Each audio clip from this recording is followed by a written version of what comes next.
time. Hudson pulls up, and there it is.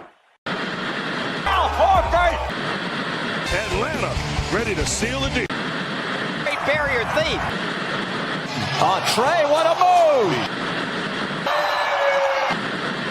Will fire one up at the buzzer. Behind the back. Wilkins, look out. Wow!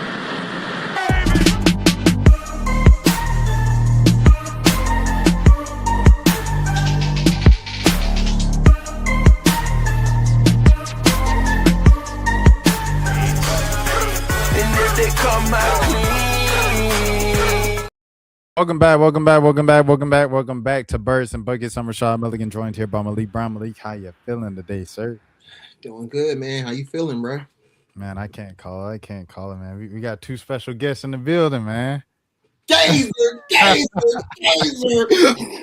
Man, we got two J's in the building, man. The J's take it back. No. So we got JC and we got JT, man. From Cobb County. JC is in the building. JC, how you feeling? What's going on? What's happening, y'all? What's happening? Man, you know. Yeah. You can't call it. I'm going down like a Jalen Johnson triple-double. 5 in a row tomorrow. Yeah. You know, all the way from Valley, Alabama, we got my guy making his Birds and Buckets debut. We got JT in the building. JT, what's happening? Ice Trae. All right, fellas, man. So first things first, Trae's back. You guys see the title and everything. I guess just, first initial thoughts at Trae being back in the lineup. How you feeling about the state of the team of the Atlanta Hawks?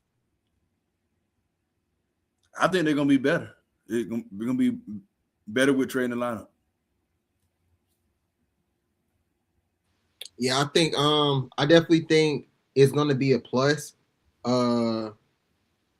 Just see, I mean, I can't say that they've been playing well without him for sure, but there are still some times where you're like, dang, like we could use a point guard or something. I know I've said this like numerous times, but it's just certain times you're like, dang, we could use this or we could use that, and it's like, dang, well, we have it.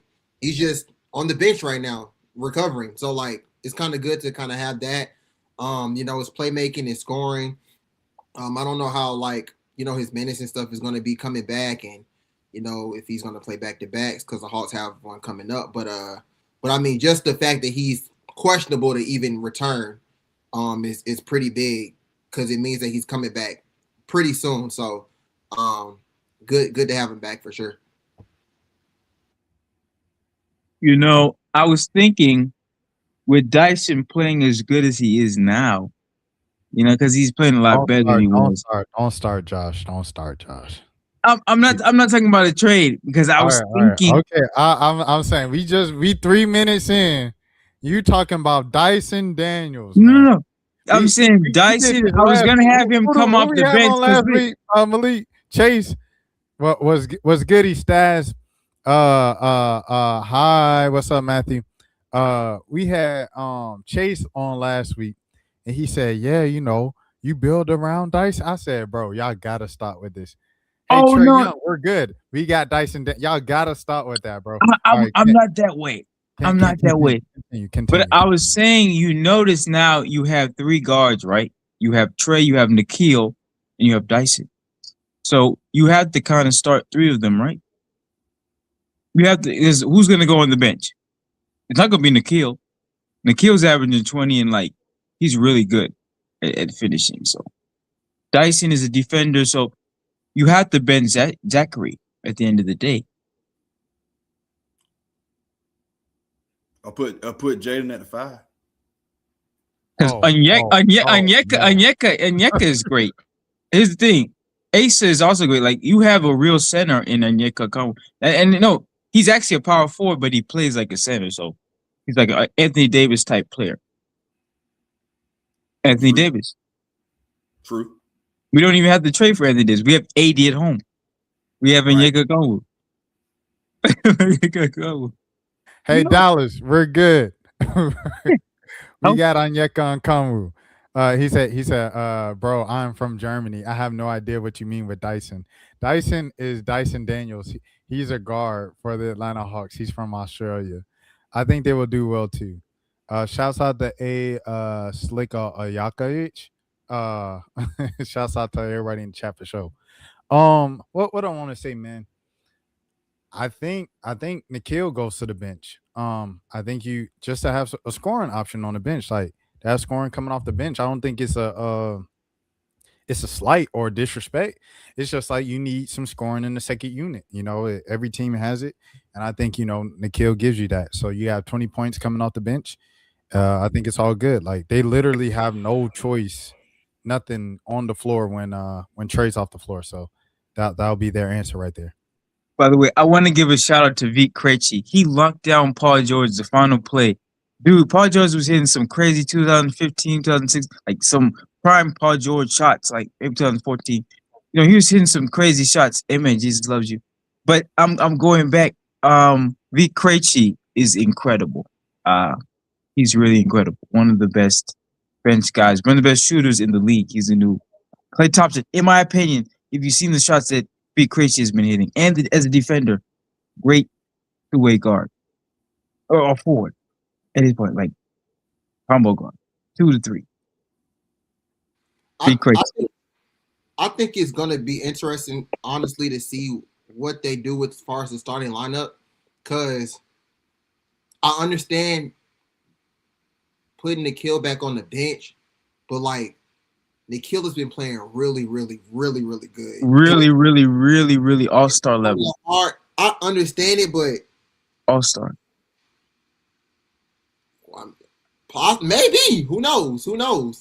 But Darcy can guard the 3. All-star thing, but yeah, I mean, Zach had a good game the last game.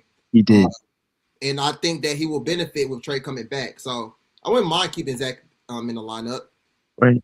But I think there is an argument where it's like, okay, we can start Nikhil and we can bring Zach off the bench and see how that go and kind of stagger, maybe Trae or Nikhil or Jalen or something like that.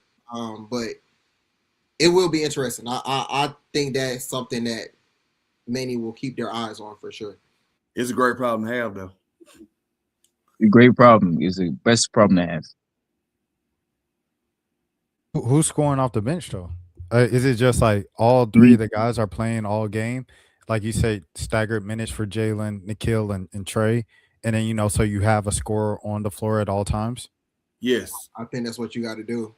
But I'm telling you, Zachary could average 20 points coming off the bench. For the simple fact, he ain't doing that this year. Maybe he would have the ball in his hands because he actually operates better with ball in his hands. When he was playing for France, he had like a 35-point game or whatever, or FIBA or whatever. So I mean, there's a whole lot of other stuff that Zachary is just capable of when he's like the go-to guy. So I was talking about him going to a team that has a low winning percentage or whatever, like didn't have high expectations because he's a high volume shooter. So I think Zachary just needs more shots. We'll talk. That's understandable too. I think that's an argument too. Like the way to get him to get out of this slump is to get more shots up.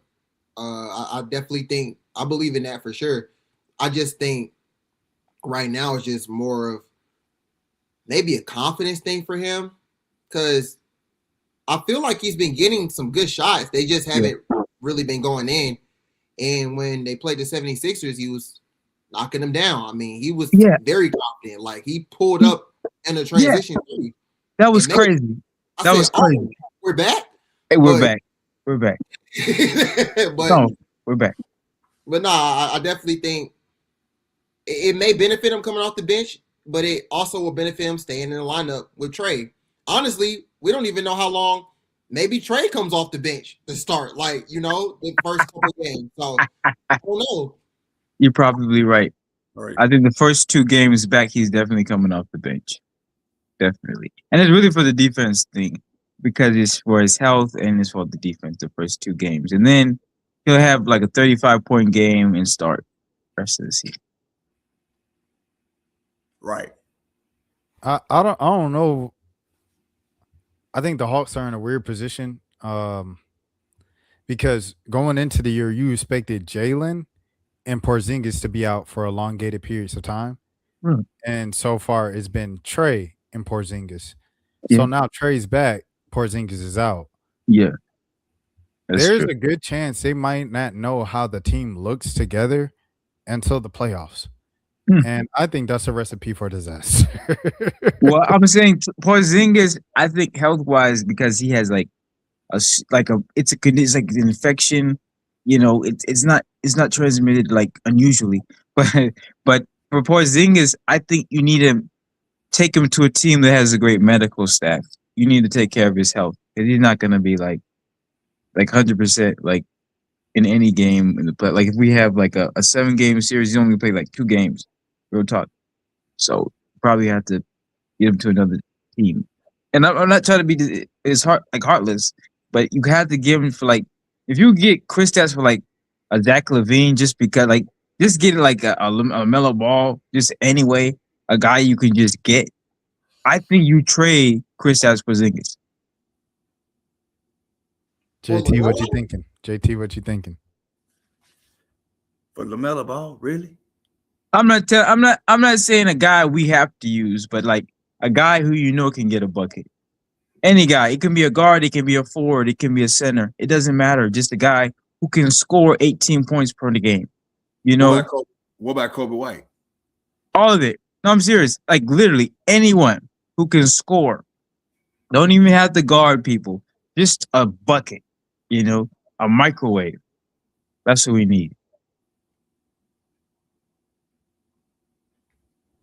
I don't know. I don't think Charlotte's doing that deal. Would you trade Kristaps? Well, I trade him am all I day. open to it? I'm open to it if you're trading like Porzingis for AD. I feel like both of those dudes get hurt a lot. Yeah. Hey, Yeah, AD's injury prone. have y'all talked about how terrible Jalen Johnson is on defense? No, not yet today. Not yet today. Hey, today. Oh, wait. That's the comment. Wait. Okay.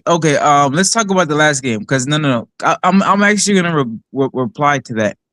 Jalen Johnson, is I think what they ask him to do, the triple doubles nearly every night. I'm serious, like rebounding, assists, ball handling, with the scoring responsibility. He's the floor general and the rebounder and the score, like all that stuff put in one. He just had 12 points the last game, but he knew it was enough to win the game. He got the triple double because he's addicted to getting triple doubles. I'm telling you, he knows what it takes now. He worked with LeBron in the offseason. I'm telling you, everything Jalen Johnson does is intentional. If he's not playing defense, he's trying to conserve energy. If he's playing defense, he's making the right play. I seen him make block shots and steals like they were clutch at the right time. So everything Jalen Johnson is doing has been calculated, has been intentional, from the triple doubles to how he scores. Like Jalen Johnson can only stop Jalen Johnson right now, or the refs with foul trouble. But Jalen Johnson can literally do what he wants to do on that court if he puts his mind to it. Whatever he wants to do. He can dunk on people. He can shoot threes over people if he puts his mind to it. Whatever it is. I totally agree. You need to play defense though. Like defense is not an optional. Like some of the stuff I remember. It was a few episodes ago. We went to KO's page, and we went to KO's page, and what happened with that? We were just looking at the clips that KO was pulling of Jalen just standing defensively and teams going past him because, I mean, we're talking about Trae and fitting back in with the offense and I remember JT was like, it's a good problem to have with everybody, having so many scores. Yeah. Offense is not the problem. Exactly. The team could easily put up 100+ points every night. I mean, every team puts up 100+ like that. 100 is the new 80 in the NBA. So it's like every team puts up at least 110 each night to win a game. So like scoring 110 is not an issue for the Hawks. The Hawks have an issue with stopping the other team from getting more than 110 points. That's fair. And so who are all the scorers we have? Well, Nikhil, I don't know if you've been keeping up today, but Nikhil Alexander-Walker, a new addition that they got from the Minnesota Timberwolves in the offseason. He's averaging 20 points a game. Yeah. Jalen, in addition to his triple doubles, most of them have been high scoring triple doubles. Yeah. Don't say He's averaging 20 points today. I don't know what you want me to do. Nas our most consistent scorer. Hold on. You're not getting me out of character tonight. I already seen the folks on Twitter look, because the Unrivaled content came out, this week, and then the little team, Courtney on the team now with Ryan, and Erica, and they did the little TikTok, and people was talking about it, and then Ryan quote tweeted it and stuff, and then they in the comments talking about they gonna stop not talking about you not being one of the best two-way players in the world, and I said, man. Y'all not so I'm already on edge today. Today, you're not getting. Come on, he averaging 20 points a game. Come on, man. He's great. He's great. Young still has 2 seasons remaining on a 5-year, $215 million contract. So they're dishing out this amount of money, and we're trying to stay the number 8 seed. Dang, I need to be a basketball coach. That's tough. So that was my whole argument with the whole Jalen Johnson thing of like acting like Jalen Johnson was like the second coming of Christ. I'm like, the Hawks are still in the play-in. They're barely over 500, and everybody talking about Jalen Johnson. Like the East is really tough from the guy who carried you to the Eastern Conference final. Anyway, side notes. We're getting sidetracked. But you have Nah, who's a scorer. You have Jalen Johnson, who's a scorer. You have Onyeka's had some games where he had 20 plus points. You have Dyson, some games where he has 20 plus points. You have 27. Yeah, we have Porzingis where he has some games with 20. He's a bucket when he's healthy. So I'm saying this to say like pretty much everybody. Veet is a bucket. Veet is a bucket. Veet's had a couple. He's had like 2-3 games where he's been good. 8 this year. threes. So, well, 7. But he's a bucket. How many weeks ago was that, Josh? Like maybe 2 weeks ago. Like we have to let that go. Like he's had like he's had the most 7 3-point games of any player well against the Utah Jazz of any player, Clippers, and then the Sacramento Kings on the West Coast trip. They came back to the East. He ain't did nothing yet. He's had we gotta let go of this V Krejci thing. Like 6 games with 5 threes this year. He's been incredible. He's been a torch. I think he's gonna win the 3-point contest. Record that. V Krejci's gonna win the 3-point contest. I'm not joking. He's great. Y'all know they all taking the backseat when Trae's back. Come on now. The nickname that we shall not utter on this podcast. When Trae get the ball, Trae get the ball. Like it is what it is. But at the same time, as we said the entire time when Trae was out, you saw how the Hawks looked the last playing, NBA Cup season. I think that's the most accurate depiction of what a balanced Hawks team looks like around Trae Young, to where he isn't just shooting every shot and he's dominating the floor. 100% today. You and I both agree on that, and so does everybody on the panel for sure. But when Trae gets back, it ain't gonna be no, no old Trae ball. It's no longer Trae ball. Trae gonna be playing basketball just like they did when they went to Vegas in the semifinal. You're right. So the Knicks fans brought that up. They said 1 year later, and Trae Young about to get replaced by Jalen Johnson, and we took home that hardware. Okay, Knicks fans, relax. Yep. 1 minute you say you're over the rivalry and he's holding on to it. The next minute you're saying F Trae Young. The next minute you're bringing up games from a year ago. Yeah, the Hawks fan don't even forgot that game that Trae done rolled the dice on your logo. The dice. That was the D's nuts on your floor. It was the D's nuts. The Hawks fans done already moved up. You mean the playing when only Trae showed up? Yeah, But no. I'm talking about the NBA Cup. The NBA Cup. Well, when the NBA Cup when the Hawks swept the Cavaliers and group play and everything like that. Yeah. I'm talking about that game. Like around that time when Trae, his assists were up at like 11 assists a game and his scoring was down to like 23 points a game, and everybody was like, Trae's scoring's down, but this is the best he's ever looked. and then after the NBA Cup, Jalen got hurt, and then it went back to Trae ball for the rest of the season. I think that pre NBA Cup, that pre Jalen injury, that is what it's going to look like when Trae Young gets back. He wants to do that. That's what he said at practice, and that's what we've seen from Trae in the past when he's surrounded by talented players. So I think that's the version of Trae Young we're going to get this time around and stuff like that. And I think it's going to be fun to watch. It's going to be fun to watch. The thing is just like I'm just concerned. Porzingis is out for a certain week. When Porzingis gets back, is everybody else still going to be healthy? Is Ricochet going to be healthy? Is Jalen going to be healthy? Because then is Onyeka going to be healthy? All these guys still have to be healthy. They have to build some type of chemistry and camaraderie. Like they have to play together for at least a month or two before the play-in and the playoffs. Or you're just looking at what we usually see, which is you hobble out of the play-in, you might get out the play-in, and then you'll lose to Detroit in the first round. So that's what the Hawks are looking at. If these jokers don't get together and play together as a team before February. Go ahead, Josh. But that's what I was talking about, like with Jalen. I think he's healthier now because he's not playing harder on defense. I'm saying that was the secret. He knows if he preserves his body, because I notice he's more calculated now than he is seasons prior. He got hurt every other December. But the reason why he's healthier now, he's picking his spots. Like you can tell when it really matters, he's gonna go for the block. But when it doesn't, he's just like, you don't really have to, because he's doing so much output. He is afraid to get hurt, but it's more he's preserving his body for later in the season. This is the most games he's played in a long time. Jalen Johnson, If we had Jalen Johnson, we would have made it further all those other years if we had Jalen Johnson. Because he's been this good the entire time. We know that. With minutes, he's been this good. Last year, the year before that. Yeah. I mean, they were the 6th seed before he got hurt last year.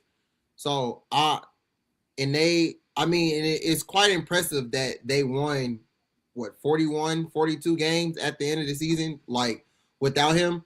So if he wasn't hurt, I'm sure they win at least 5 or 6 more of those games, and they're most likely a top 6 seed still. So I definitely think Jalen definitely moves the needle, and the rise that he's had this season, just alone without Trae, is perfect, because it shows that you don't need Trae to come to score or do this and that. Like, it doesn't have to be Trae ball, or he doesn't have to dominate the ball all the time for the Hawks to be successful. Right. They legit have a number 2 or a rising star that they can count on in different moments. And I mean, he's not all the way there yet. Like, he's still working through some things. The jumper, yeah.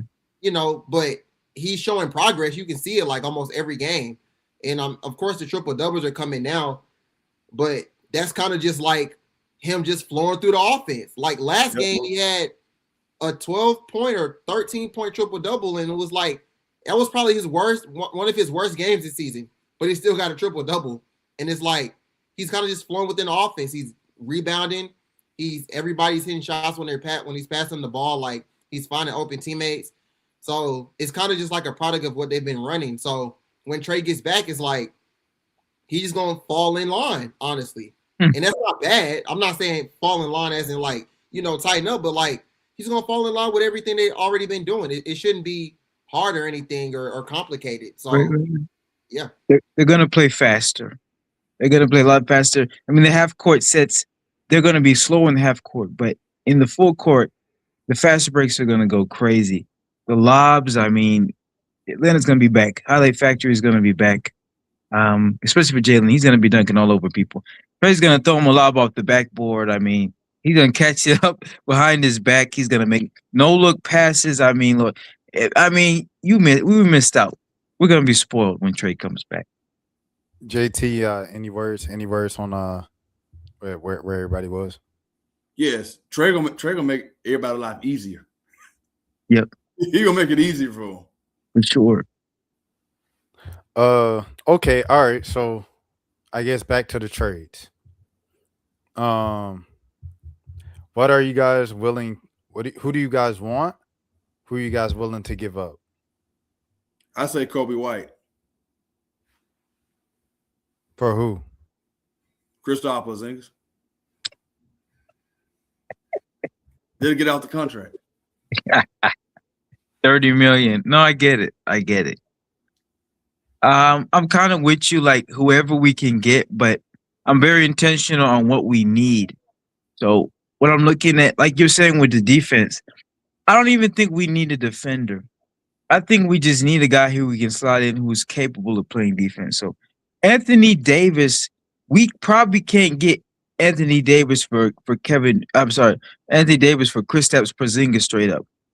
You know, it'd be more likely we get Giannis than we get Anthony Davis. I'm saying like because we had Zachary, we had a whole bunch of other picks, we had picks, we had all kinds of crap, you know, for Giannis, and we can keep Jalen, Nikhil, Trae, maybe Onyeka with Giannis, but and maybe hopefully but you know, I'm saying if it's Giannis, if it's AD, that's perfect. But if it's not, you can still get a score. You can get a bucket. You can get anybody from the Kings. You can get a Sabonis from the Kings, or you can go ahead and get a Zach LaVine from the Kings, or you can go get a DeRozan from like I'm not even gonna lie, like that whole roster there, whatever you can get, picks, whatever, or you can go to the Pelicans. This is gonna sound really weird. I was talking with my boy Rashad over text, and he's just like, "You really want DeJounte Murray back?" I'm just like, Really? like, if we get him off the bench when healthy, DeJounte, or even like where Zachary is now, DeJounte would be cooking people, man. No. He'd be cooking fools, man. Zion is another. No. Malik is left to that. Zion can stay in New Orleans. Okay, so if it's not New Orleans, the last place I'm gonna pick, you gotta look at the Pacers too. Pacers got a great shooter. Who's that one guy who kept making those threes in the conference finals? You know his name. Smith? Yeah. Get Naismith from the Pacers. I don't know what the record is. What's the record right now? They're like at the bottom of the East. Yeah, we're gonna need somebody from the Pacers. What about Benedict? Or the Bucks. Pacers or the Bucks, because they're both bad. What about Unironic. Matthew? I'm surprised, Josh. I'm surprised you didn't say Michael Porter Jr. Oh no. I'm saying I didn't even know he was available until today. So the last guy I'd say is Michael Porter Jr. But who you trade for Michael Porter Jr.? I say Kristaps is at the top because the contract is so big, and then any other asset I'm willing to throw out if we really have to. If we have to, but we don't always have to. Kristaps could be enough for any team if he's healthy. But I feel like if we throw in an asset, we might have to throw in Zachary. That's only for me. I wouldn't do it. I want him to develop on a different team because he's taking those pull-up shots. Like it was a bad shot, but it was like it made it because I'm like he's in rhythm. Like he's a T-Mac type player. He needs to take 30 shots a game. We want Zachary to have a green light, but it might not be on the Hawks. That's what I'm saying. He should have a green light in a team that doesn't have to worry about winning. Now he is the number one pick. I saw him with a green light. He could average 30, not win a lot because of defense, but he could average 30. I promise you. I got a question, Josh. Yeah. You rather have Zachary or DeAndre Hunter? Oh, DeAndre Hunter back? I don't think we might even be allowed to get DeAndre Hunter back, and because he even hates the Hawks now. He asked you which one would you rather have. I like the version of this DeAndre Hunter. He would play better alongside Trae. A lot of people would play better alongside Trae. Cam Reddish was playing better alongside. He was playing with 30-point games with Trae Young. DeAndre Hunter was having 30-point games alongside. So those guys complement Trae Young as wing guys. Zachary has 30-point games with Trae Young. So he can go with any wing. But as a defender and as a finisher, DeAndre Hunter. Because he's a better defender and finisher on a winning team. Is he really a better defender than Zach? Is he really? Listen to me. DeAndre had a posterizer on Wemby. What they got to do with defense, Josh? But I'm saying it was a psychological warfare thing. Even his offense is defense. You understand? He was blocking all-stars last year before we traded him. So he just had a mental toughness about him. He was fighting people on the court. So it's just psychological for me. When he's in a Hawk, a Cav DeAndre Hunter isn't as good as a Hawk DeAndre Hunter. There was a lot of better Hawks. Gorgie Yang or Gorgeous Yang. I know I'm not talking about getting him. I'm just explaining with him. He was averaging nearly 15 points playing alongside Trae Young. So there's an archetype of player that just plays well alongside Trae Young. It is the prototypical wing. It is the combo guard. Like there are so many guys. Zach LaVine would play even better playing alongside Trae Young because of how much he opens the lane for him with the floaters and with the deep threes. So those two would complement each other. But who you give up? But who you give up for if you get a Zach LaVine? I mean, it all starts with Kristaps, and then we throw in whatever asset we have.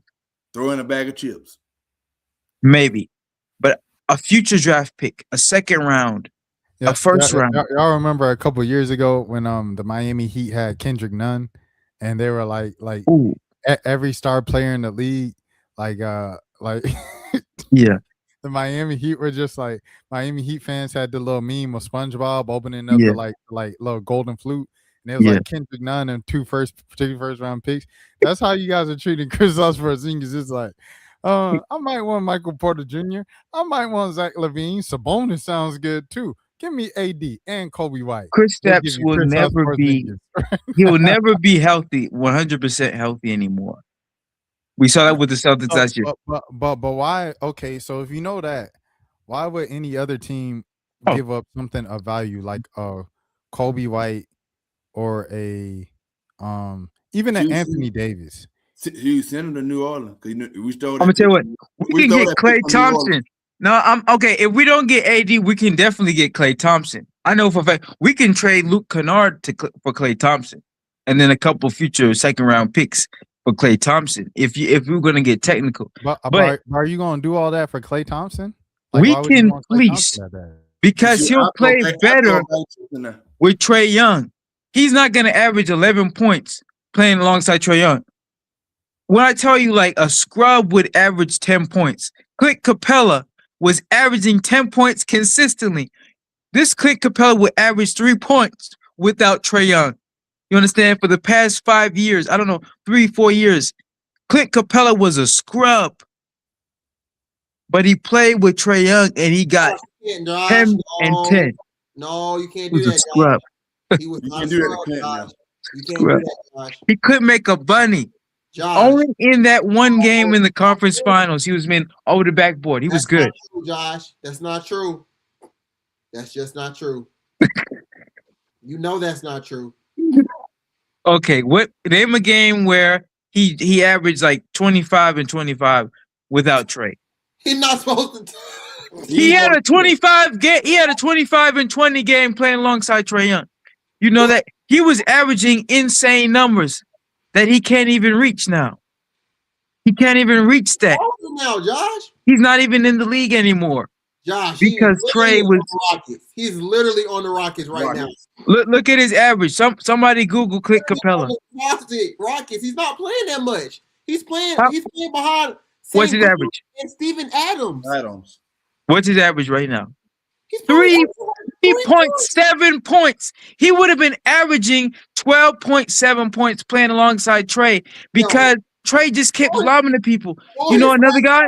Mason Plumlee. Before he went to the Hawks. Mason Plumlee was averaging 8 points playing alongside Trae Young. Mason Plumlee averages like 0.8 points without Trae. That's how good Trae Young is. He makes scrubs good. Stats, Josh, look at his stats before he went to the Hawks. Because he was playing with James Harden, MVP James Harden. Jabari Parker. You said he Jabari Parker averaged like 12 points playing alongside Trae Young. The next year, No. We not doing that to Jabari Parker, bro. Jabari averages like 4 points the next year, 5 points the Jabari next Parker, a year. real Chicago basketball legend. scrub. Like Jabari Parker is literally one of the best Duke one and dones in like history. Like Kwame Brown. Is he better than Cam Reddish? No, Yes, Josh. Josh. Jabari Parker is better than Cam Reddish. Yes. Josh, you gotta stop. You gotta stop, Josh. You gotta stop. It's ridiculous. It's getting ridiculous. You gotta tell Clint to get a 10-point game without a lob that he misses from a foot away. No, that's not his game. I bought hundreds of dollars of tickets to games where I watched Clint Capella miss 1 foot layups. I watched him live, close up. That's the thing. I had a personal connection to cheer for the game and lose like 7 games because Clint Capella couldn't make layups at the rim. Pissed me off. Lob plays that just fumbled out of his fingers that were perfect passes from Trae Young. 7 assists. Trae Young would have had double-doubles every single game, and he did. But I'm saying the games where he was going to have 20 assists, he only had like 10 assists. Those are the games he kept passing it to Capella. He kept passing it. I was just pissed off. It pissed me off. You ever spent hundreds of dollars on somebody and it just doesn't work out? It pisses you off. Yes. That's what watching Clint Capella play was like 3 seasons in a row. It was torture. And I don't even hate the guy. It's just you can hate the player, not the game. Man. God damn. You just described dating, Josh. He literally did. He literally did. You ever spent hundreds on somebody and it just didn't work out. Who did I just explain? You just explained dating. Oh. Maybe I was trying to.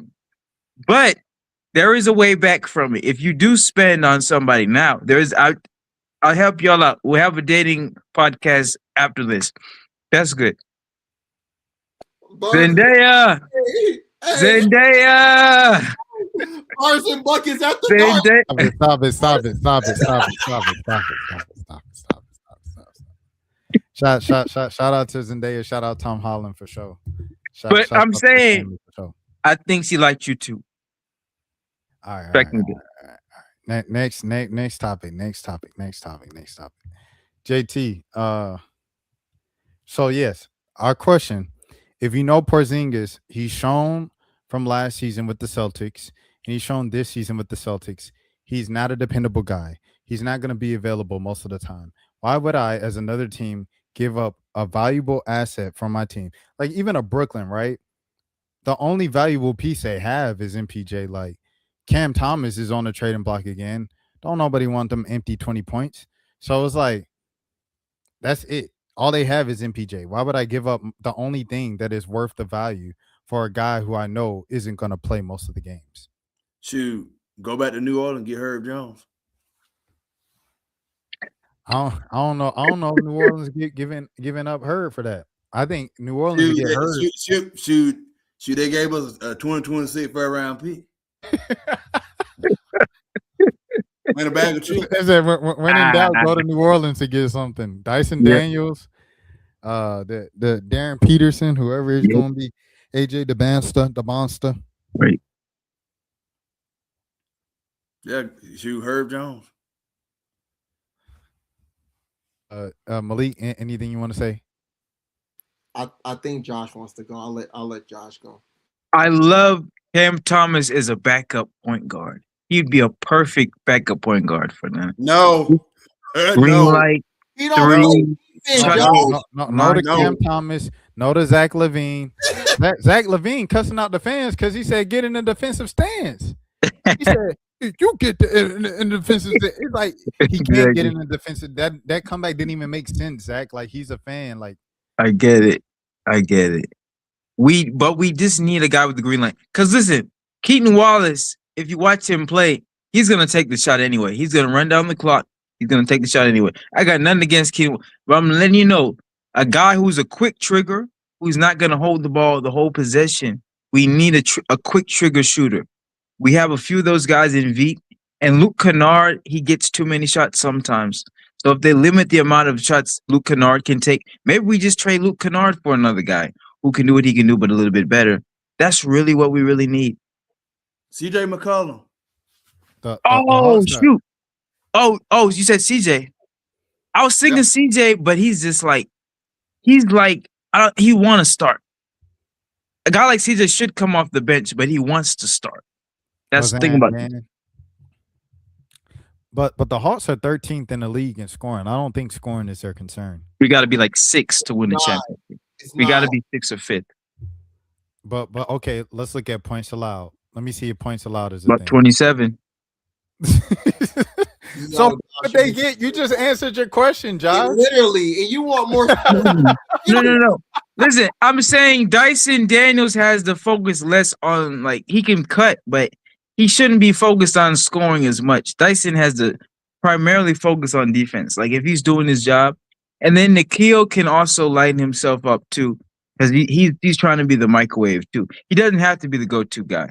So both those guys combined can limit us. We can be the 4th best defense with both Dyson, one of the best defenders in the league, perimeter defenders, and Nikhil, another one of the best defenders in the league in general. So if those two together can just lock in, and then Yeka can lock in, they don't have to worry about scoring 20.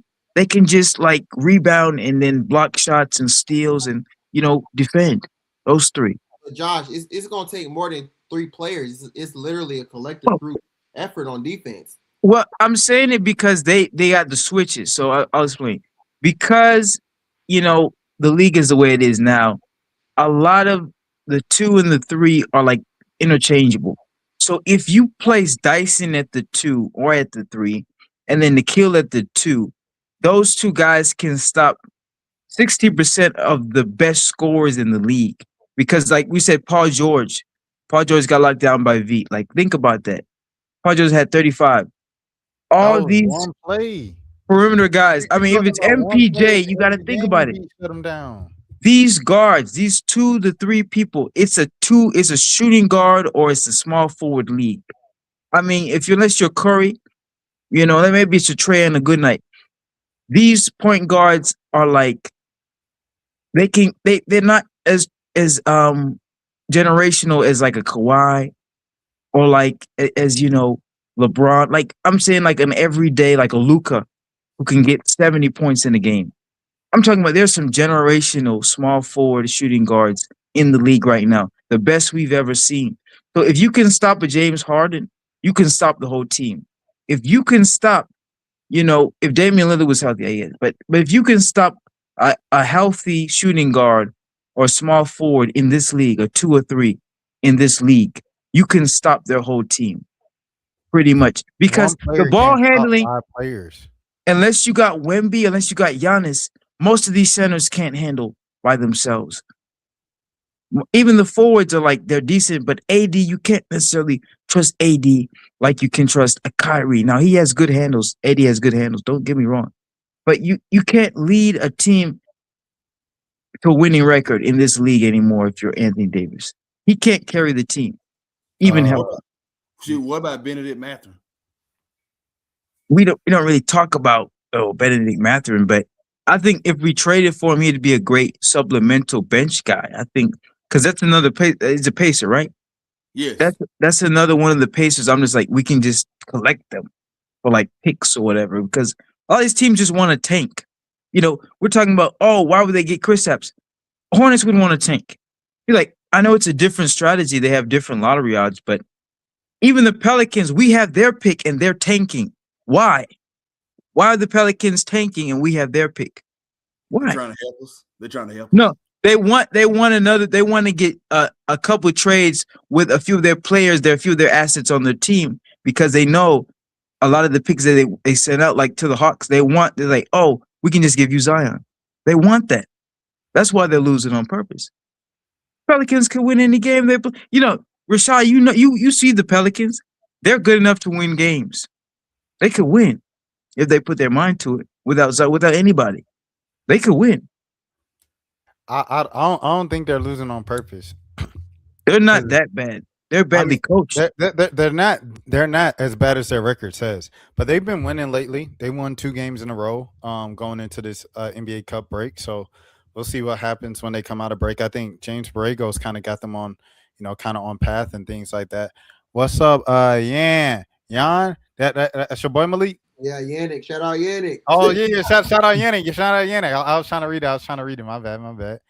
Dan said he been listening to the AD to Hawks rumors over the last couple of days, and it's getting on his nerves. He just wants a decision to be made. Hey, Dan, you're gonna be hearing this until the trade deadline. It's January. Just get ready for it. It is what it is. I wouldn't do it though. And Malik, you never address this verbally.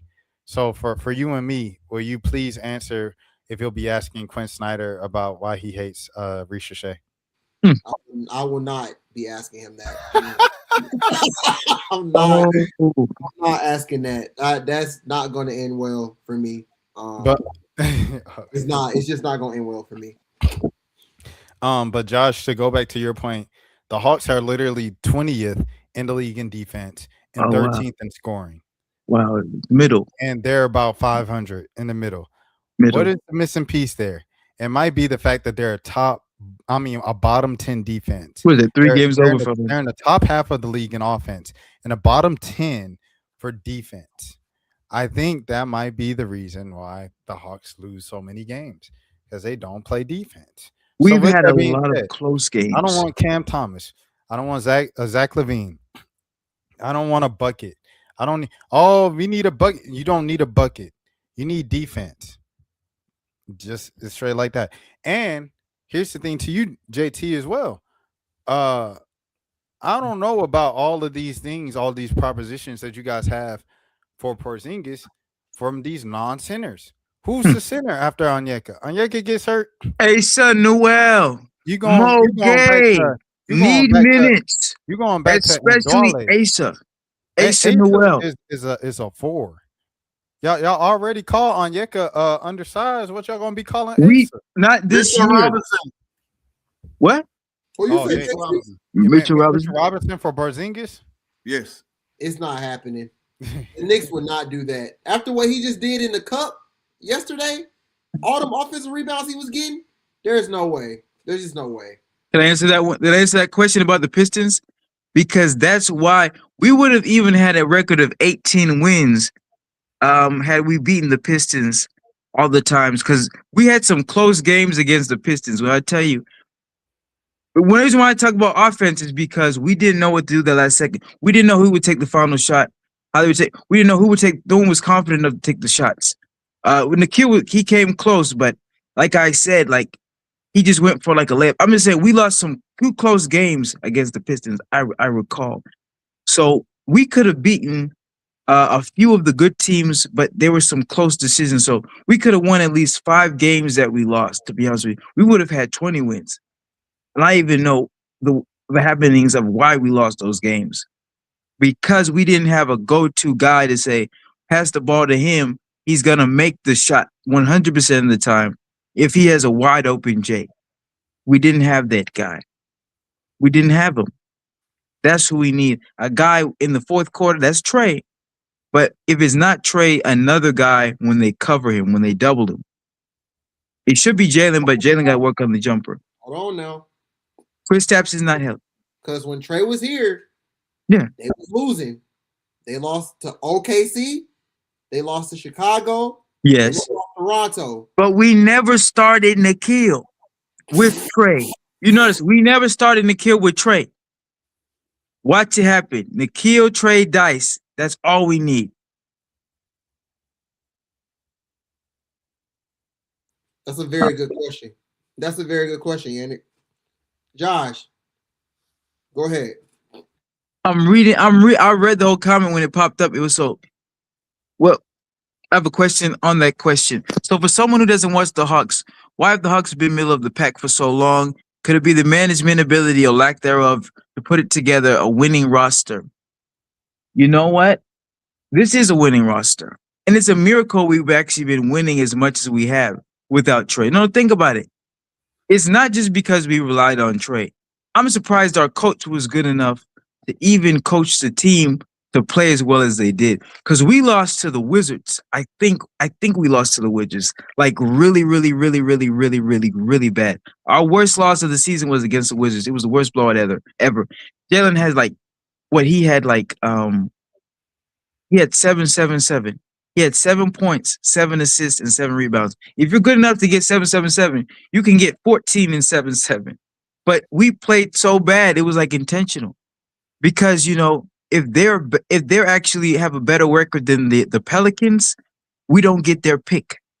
I don't know how to say this, but I mean, we get their pick. We get the Pelicans pick if it's like really, really, really, really bad. And you know, the Wizards winning that game actually helped us get a number 1 pick. I don't know how to say that, but we played so bad intentionally. We've had close games against bad teams. We've beaten decent, really good teams. So the Hawks are so good that it's really their own self. They can only beat themselves. We lost to the Clippers at home, but we beat the Clippers on the road. It was easier for us to beat the Clippers in LA than it was to beat them in Atlanta. I don't know if y'all hearing this right now, but that's how good the Hawks are. We're winning on the road, but we're not winning as much at home. If you're paying attention, we are winning on the road in the hardest places, in the trenches, in the depths of hell, against all odds, coming back against the Suns, 20 points in like the fourth quarter. I don't know if you're watching the wins, but the wins are so miraculous. I'm just like, these Hawks can beat anybody, but they can lose to anybody when they're unfocused, when they get proud, when they get arrogant. So it's pride is the only reason why we've been losing. But we're good enough to beat anybody under any circumstance, any comeback, any disadvantage, any injury. We can win. We had a brutal schedule though. But we had like a 5-0 on the West Coast road trip. Do you understand how hard it is to get a 5-0 on the West Coast road trip? That's how good we were. I gotta let that go. Josh, we were just talking about dating and spending hundreds on somebody and it doesn't work out. Y'all gotta let go of the West Coast trip. It's time. We were incredible. Veet was incredible too. Veet did play well. Jalen Johnson looked like the MVP. Still he is was top 10 on the MVP ladder on NBA.com that week. Yep. Y'all gotta let it go. Number 7. The time is over. The time is over. It's over. Jalen Johnson is kind of come back down to relative earth. Trae's back. Daddy's home. It's time to get back to what we know what it is. We know who Chief is. We know who run the ship. It's time. Everybody need to come down off the West. They did what they did without Trae. Trae was gone. You stayed above 500. You stayed in the play-in, at least, bare minimum. Stay in the play-in. Trae's back. Team's going to be back up in the top 6 out of the play-in. Porzingis is going to come back. That's going to get him to the 4th seed. Then Porzingis is going to be out again before the play-in. That's going to ruin everything. The Hawks going to be back in the play-in. They're going to face Miami Heat in the play-in. Will they win? Will they lose? Miami. Damn. Not Miami. If you don't get traded. Because I'll tell you what. If we do trade Kristaps, we have more of a ceiling than if we don't. And I feel like what you're saying with the Michael Porter Jr. thing, because you have to get probably Zachary too. I think Michael Porter Jr. with Trae Young, that's what they wanted all along. Trae has always wanted to play with Michael Porter Jr. in Atlanta. He would have given everything to have that happen. That's his favorite teammate in his career from like middle school to high school. Like that's his favorite one. But Michael Porter don't play defense. I was about to say, do he play defense? You don't play defense. All that AAU ball is life, Peach Jam, that's cute. Do you play defense? Yes or no? If you don't play defense, stay where you at. We don't need you in Atlanta. Stay where. If you don't play no defense, stay where you at. We just need Dyson to just cover up our offense, like our defensive weaknesses. We don't need all guys defending. We just need 1 to 2, 3 guys giving it through. You need a Dennis Rodman. You understand? Michael Jordan, okay. Michael Jordan and Scottie Pippen could play defense, but listen, when they didn't have to worry about that, you put in a Dennis Rodman. You put in a guy who just gives a damn on defense. That's all you got to do. You know who might think about it? Who? Going back to JT's proposal. The Pelicans do need a center. They do. The Pelicans need a center. They got Derek Queen at center right now. They got Carlo backing him up. They got Missy up there. Missy kind of looks undersized sometimes. Looney's kind of been a lemon for them so far early on in the season. Maybe they might be open to taking a chance on Porzingis. I don't think that that's the best place for him to go. The place where everybody just gets hurt and is out. Is like, for it to work with the Pelicans, you kind of need to get someone who never misses a game. So when they go to the Pelicans and they miss their like mandatory 2 to 3 games because they play for the Pelicans 2 to 3 weeks, that's it. You just miss your 2 to 3 weeks. You don't miss 2 to 3 months because you're already a player that gets hurt. If they're willing to take on Porzingis, I think Herb Jones is your guy. But that price for Herb Jones is high. That price for Trey Murphy is high. For some reason, Golden State think that they can get Trey Murphy for Kuminga. I don't know in what world you can get a 25-point score for a 12-minute per game guy. But Golden State, it ain't happening. Throw somebody else in there, more picks, and throw in the white boy. It ain't happening for Kuminga for Trey Murphy. Which white boy? Moses Moody. Spencer. Haywood? No.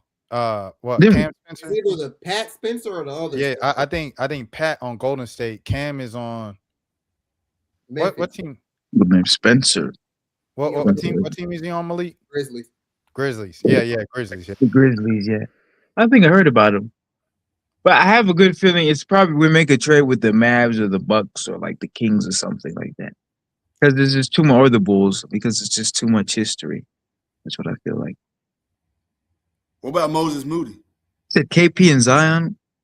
I think I heard somebody say KP are two dudes that are injury prone. You know what? KP is just sick. You know, he just has illness. You know, it's not AIDS, but I mean, I don't know how to tell. No, I'm just telling you. I did say it was that. I said it's not that. I said he has something. It's an autoimmune disease. He's sick, so he's not well. He's not 100% for the rest of his life. It's not an injury. Hey man, prayers up to Kristaps Porzingis, man. We're praying for him. We're praying. You definitely do not want to throw out any dangerous diseases out there that has not been reported or confirmed. The one that has been reported and confirmed is POTS, the POTS. It is. And I never heard of that disease before Porzingis was reported with it. But that is what we want to do. We want to be responsible on Birds and Buckets. Thank you. Yes. Yes. But I said it's not what people were saying it was, because everyone was saying, oh, they're making jokes. No, it's not that. Yeah, but it's the other thing. Yes. JT, you wanted to say something? Josh is funny. I appreciate my boy. I appreciate you. Fist bump. Josh, when I'm gonna get in a movie, bro? For sure. You said a movie? Yeah. Yeah. I got y'all on camera. Are you based in New Orleans or Atlanta? I'm in a town. I'm in how you say it? I'm in town right now for Let's do it. Into All January, early January. Which game are you going to? Which? Which Hawks game are you going to? I'm not even going to a Hawks game. Probably. That's okay. We'll work it out though. We'll work it out. Okay, because the game I think I'm going to the Pelicans one. That's January. Literally like right when I'm leaving. I'm leaving right before that game. That's amazing. Ironically, right? Yeah, your team. Let me see. Okay. All right, we're at the hour mark, so we are going to be looking at the schedule, and this is how we close out every show, fellas.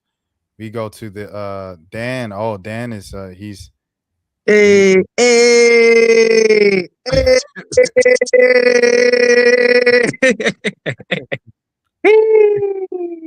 Thank you, Dan. Dan the man. Dan the man. All right, so we close out every episode like this. We look at the week and we pretty much predict the week, man. So And Wemby's back. second, I want to say rest in peace to Victor Wembanyama's grandmother. 100%. We just, like I said, I just kind of talked to Wemby's dad. I met him like the other week. He's pretty cool dude and stuff like that. So yeah, that's very tragic. You know, prayers for the family, his dad, and you know, obviously Victor as well. So yeah, with that being said, amen.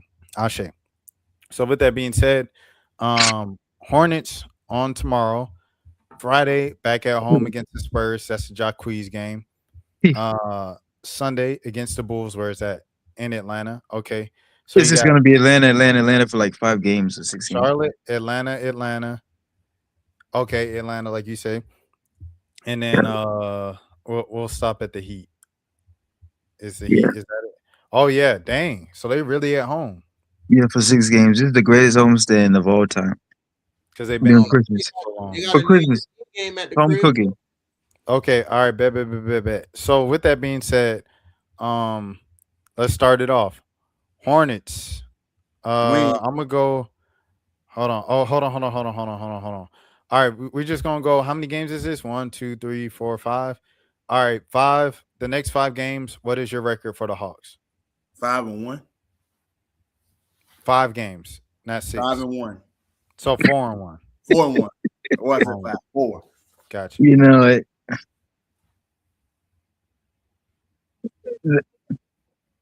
The only game we really might lose is the Spurs game. I agree. But only because Wemby is like upset. Like, I don't know about Wemby. Like, it all depends on how good he is. Like, if he's bad, we said okay. If Wemby isn't like going in, like dropping 50 for his grandma, like, then maybe we win. But that's the only game I'm just like, wow, I'm a little scared. Like, when you heard Wemby, I'm like, he's the only guy who legitimately scares me. Or like Hawks fans in general. And I'm just talking about, like, when I watch him play, it's just scary. But every other team is beatable. Like, they might not even be trying to win. Yeah. You know, and Trae hates the Knicks. And the Knicks hate him. But I think we're gonna go 5-0. Because Trae is not gonna just let Wemby bully him. When they go at it, like when LeBron goes against Wemby, when Giannis goes against Wemby, when Steph goes against Wemby, and when Trae goes against Wemby, it's like a fight. Like, all the matches that they've had, it's been like a fight. They were very close. So it's gonna be very close against the Spurs. It's gonna be a fight. But I'm gonna be there. I'm not gonna be there, but I'm gonna watch it. But I might be there. It's gonna be great. Look at that.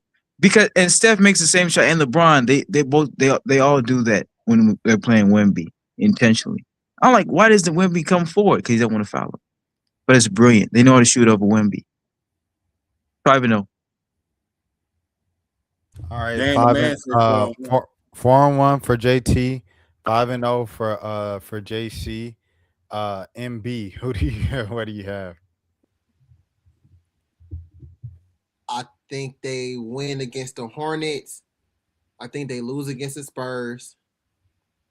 They're gonna lose one of the Bulls games just because it just makes sense. So, or I say 2-2. Then the Heat, I say 3-2. Dude, those Raptors games pissed me off, and it reminds me of the Trap Raptors games when we lost both of them. Could you imagine we lost both of them to the Raptors earlier on in the season?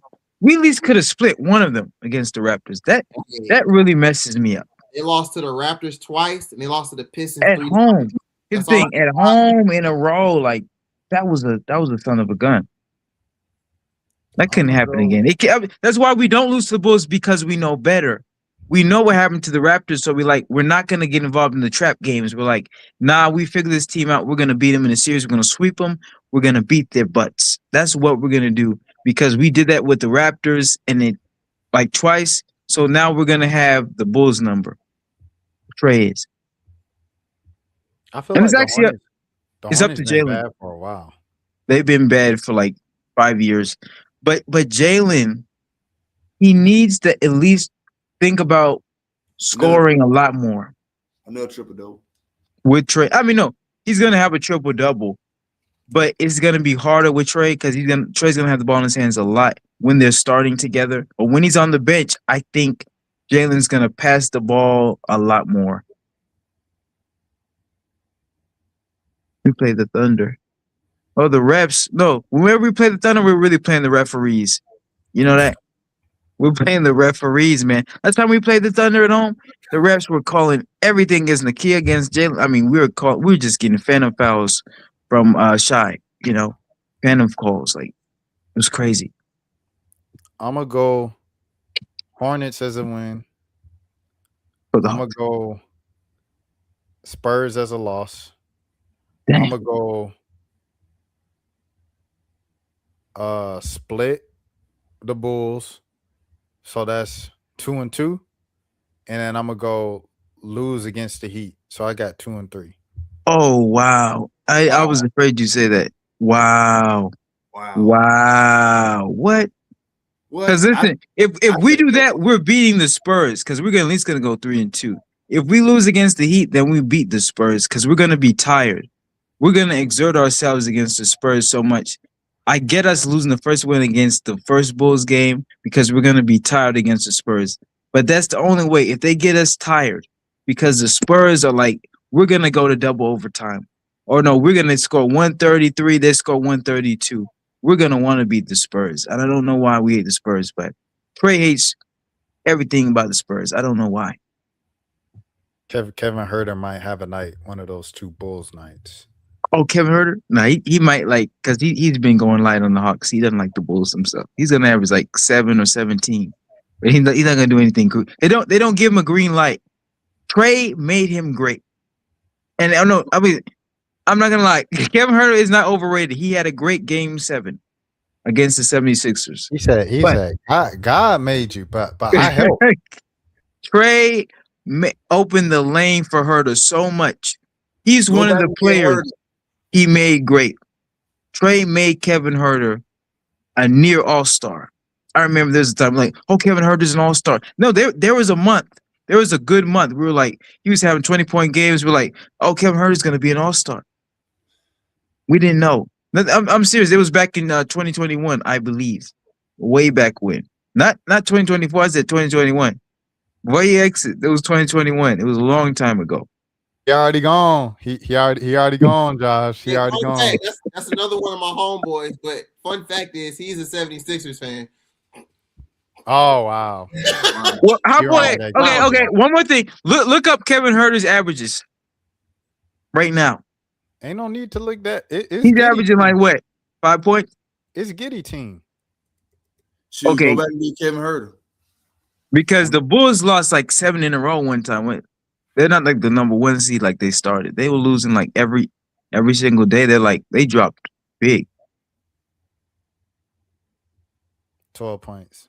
He said this season, I think it might be the career. 12 points in Atlanta. But for the Bulls, 15 is sack.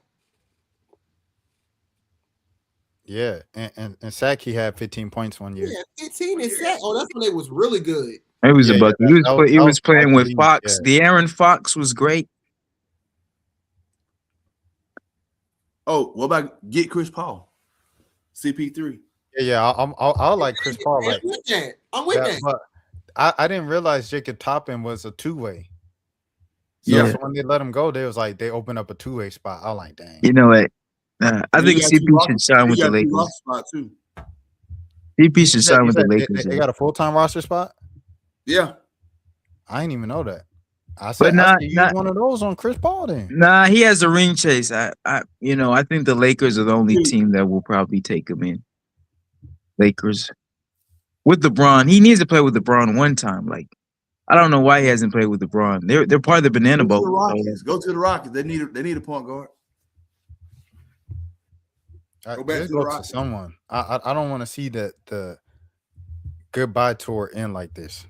Yeah, he'll be back. I think maybe just like a team he has a ring chase, like a team already winning, like maybe even the Thunder. I'm not even gonna lie with you. He need to sign with somebody. He will. He technically still on the team. Yeah, they haven't released him officially. Okay, give him the Hawks then. Just give him the Hawks, just so he can run it out, like a Vince Carter, like a VC run. He'd be back up, even though the Hawks should have drafted him when he came out of college instead of Marvin Lewis. That was a big mistake, yeah. Well, fellas, appreciate y'all coming on this week, man. Legendary episode. I guess where can people find you guys? What do you guys have going on? All right. Doing play-by-play for my high school basketball team. That's about it. And the team is the Valley Rams. And I am a one-time state champion. A one-time state champion, the Valley Rams and Valley, Alabama. 33-0 when we won the championship. All right. Well, y'all, I just want to say Merry Christmas, Happy Holidays, y'all. Much love to y'all. It's Joshua Chigumira. Also go by King Josh Chigumira on X. This name, Joshua Chigumira, is going to be on Facebook and on Instagram and LinkedIn and YouTube. So it's pretty much consistent. So just look the replay and then Google that name or whatever. I got books on Amazon. Joshua Stakeout. I'm making a few movies right now.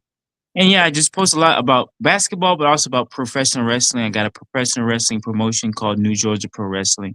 I train with a wrestler named AR Fox. He wrestles in AEW. But there's a whole bunch of things, I do movies, writing, basketball. We talk about basketball, wrestling. I cook, we talk about relationships. I mean, if we if we have a podcast, we're gonna be talking about relationships. We did a little bit of that today. All right. If you y'all, if you have a favorite basketball team that has bad years, then you're pretty loyal in a relationship. I'm gonna tell you right now, ladies, if you have a man who has a basketball team or a football team that has struggled, like the Falcons, you understand? Or, I'm saying if they're still loyal, he's gonna be loyal to you. I'm telling you, if he loves you, he's gonna be loyal for the rest of his life. All right, don't mess with that love. All right, y'all. That's all I gotta tell you. That's me. Y'all can find me as always _ Only Josh.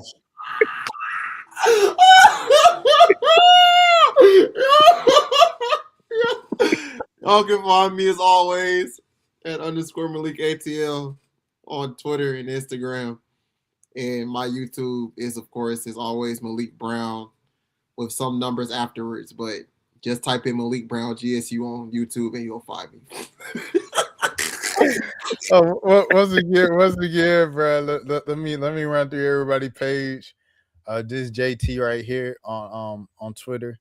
X is here's JC J Chig once again on his X as well, and he has movies, all that stuff, books, all those things. I'm gonna be in a movie now because I asked for a role, so he now gonna put me in a movie. So shouts out to myself for being, go make sure you check it out in advance, but yeah, we appreciate y'all so much.